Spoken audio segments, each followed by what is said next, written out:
There's not much to do when all I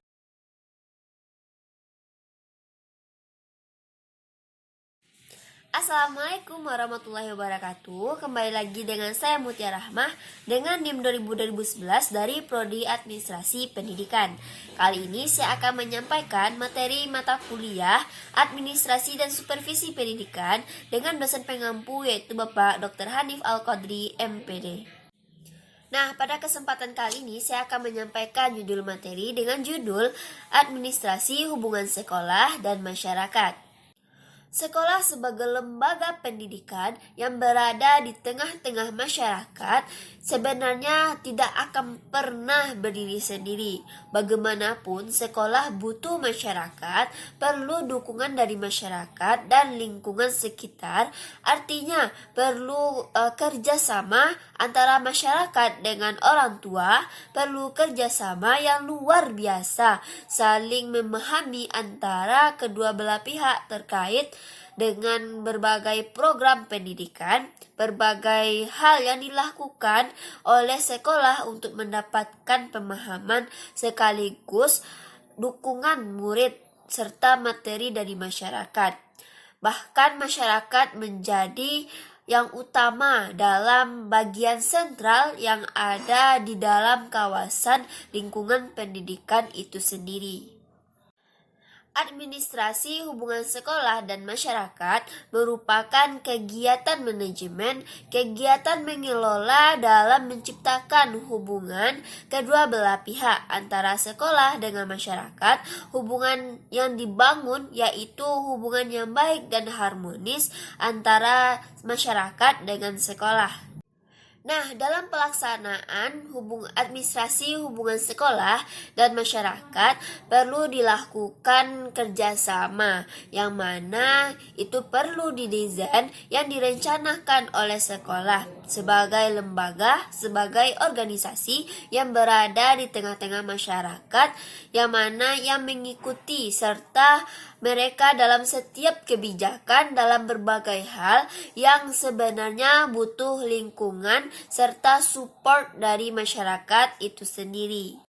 Nah, perlu kita ketahui bahwa ada tujuan dari administrasi hubungan sekolah dan masyarakat tersebut, yang mana tujuannya diantaranya yaitu yang pertama, untuk mengembangkan tingkat pemahaman dan pengertian tentang tujuan pendidikan sekolah itu.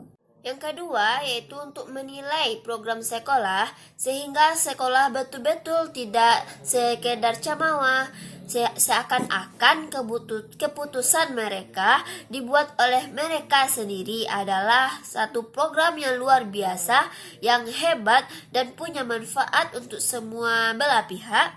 Tapi penilaian yang dilakukan secara objektif dilakukan oleh orang tua, masyarakat, pada umumnya oleh dunia kerja atau oleh siapapun yang ada di lingkungan sekolah itu sendiri. Sehingga itu akan menjadi masukan bagi sekolah itu sendiri yang pada akhirnya itu akan membangun program-program bagi sekolah itu serta untuk program-program selanjutnya yang mana nilai yang akan dibuat jauh lebih punya manfaat untuk dilaksanakan.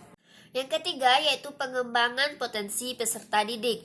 Jadi ketika orang tua, ketika masyarakat, dan ketika semua lingkungan sekolah itu terlihat, maka potensi lingkungan peserta didik akan jauh lebih tergali, tersalurkan dan potensial untuk mengembangkan serta membentuk mereka. Yang keempat, mengembangkan pemahaman tentang pentingnya pendidikan sekolah itu. Memang tidak semua orang tua, tidak semua masyarakat meyakini satu pandangan yang sama tentang pentingnya pendidikan di sekolah. Makanya mereka harus dilihatkan dalam bentuk pertemuan, dalam bentuk rapat sekolah itu sendiri. Sehingga lambat laun mereka akan mulai mengerti tentang pentingnya pendidikan sekolah. Maka pasti mereka akan mensupport kegiatan-kegiatan dalam sekolah itu sendiri. Yang kelima yaitu akuntabilitas. Nah, akuntabilitas jauh lebih baik dari hanya sekedar tanggung jawab. Dan ini adalah salah satu bentuk tanggung jawab yang moral, tanggung jawab lahir dan batin lembaga sekolah pada masyarakat untuk mendedikasi diri, menghasilkan anak-anak yang potensial secara akademik, karakter, serta etika. Ketika lahir di sekolah, muncullah manusia-manusia yang hebat dan kredibel. Nah, sekarang kita beralih ke fungsi-fungsi administrasi hubungan sekolah dan masyarakat. Di antaranya yaitu, yang pertama yaitu fungsi sekolah dalam masyarakat. Adapun fungsi sekolah dalam masyarakat, yang A yaitu sebagai agent of change, sekolah sebagai pembaharu. Nah, maksud pembaharu di sini yaitu berarti melakukan sesuatu yang menjadi baru, yang mengintroduksikan bahwa perubahan pengetahuan yang dulu tidak tahu menjadi tahu, yang dulunya tidak paham menjadi paham, yang dulunya tidak mengerti menjadi mengerti. Nah, cara berpikirnya yang dulu di bawah sekarang menjadi interaksinya lebih baik. Nah, kemampuan gaya berpikirnya pun jauh lebih baik daripada sebelumnya. Yang B sebagai selecting agents, yang mana sekolah sebagai lembaga yang akan menyeleksi. Nah, menyeleksi anak dalam rangka memilih anggota masyarakat menurut kemampuan dan potensinya dalam hal memberikan pembinaan sesuai dengan kemampuannya masing-masing. Yang C yaitu sebagai leveling agents, yang mana sekolah sebagai lembaga asimilasi yang berusaha sekaligus menghilangkan perbedaan-perbedaan yang beragam hal terjadi di masyarakat atau latar belakang yang banyak di antara kita berbeda satu sama lain. Fungsi yang kedua yaitu fungsi masyarakat dalam pendidikan sekolah. Ya, di antaranya fungsi masyarakat dalam pendidikan di sekolah yaitu yang A, masyarakat berfungsi sebagai sumber atau supplier yang akan menghasilkan. Yang B yaitu masyarakat berfungsi sebagai konsumen. Artinya adalah hasil pendidikan sekolah yang menerima kembali dan menyediakan lapangan pekerjaan bagi perusahaan dan kemudian mereka akan bekerja di masyarakat.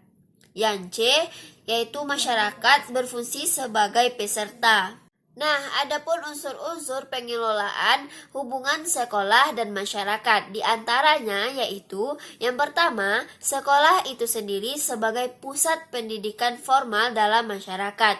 Yang kedua, yaitu orang tua siswa, mereka dibawa kepada hubungan timbal balik yang saling memberikan impact.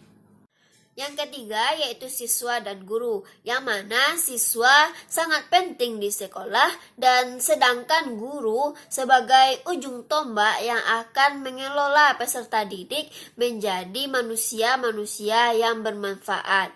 Nah, adapun manfaat pengelolaan dari hubungan sekolah dan masyarakat. Yang pertama yaitu penentu sumber dan kebutuhan belajar, maka akan jelas sumber-sumber dan kebutuhan belajar itu. Yang kedua, yaitu tersedianya tempat-tempat penelitian dalam rangka mengembangkan proses pendidikan.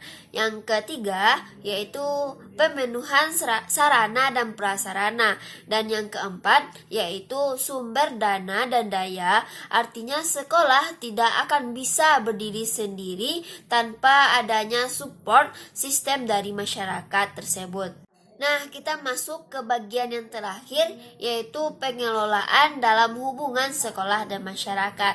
Adapun teknik-teknik dalam pengelolaan hubungan sekolah dan masyarakat yaitu diantaranya Yang pertama yaitu laporan kepada orang tua. Artinya laporan ini sangat transparan mulai dari keuangan serta perkembangan anak itu sendiri. Yang kedua yaitu melalui buletin sekolah yang mana bisa saja mempublish kegiatan-kegiatan yang diadakan oleh sekolah tersebut. Yang ketiga yaitu melalui surat kabar, dan yang keempat yaitu event-event sekolah tidak sebatas pameran. Yang kelima yaitu kunjungan ke sekolah yang artinya orang tua dan masyarakat diperbolehkan melihat proses pendidikan. Yang keenam yaitu laporan tahunan. Yang ketujuh yaitu melalui media sosial atau WA kepada orang tua atau masyarakat. Yang kedelapan yaitu laporan kepada orang tua.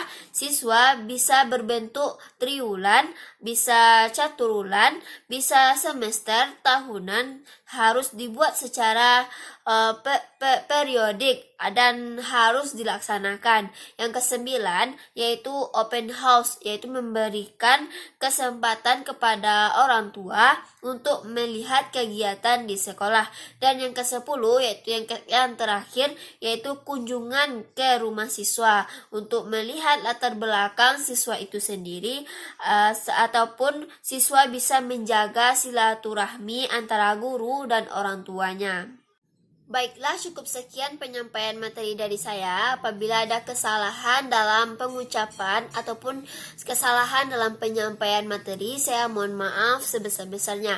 Saya akhiri dengan Assalamualaikum warahmatullahi wabarakatuh.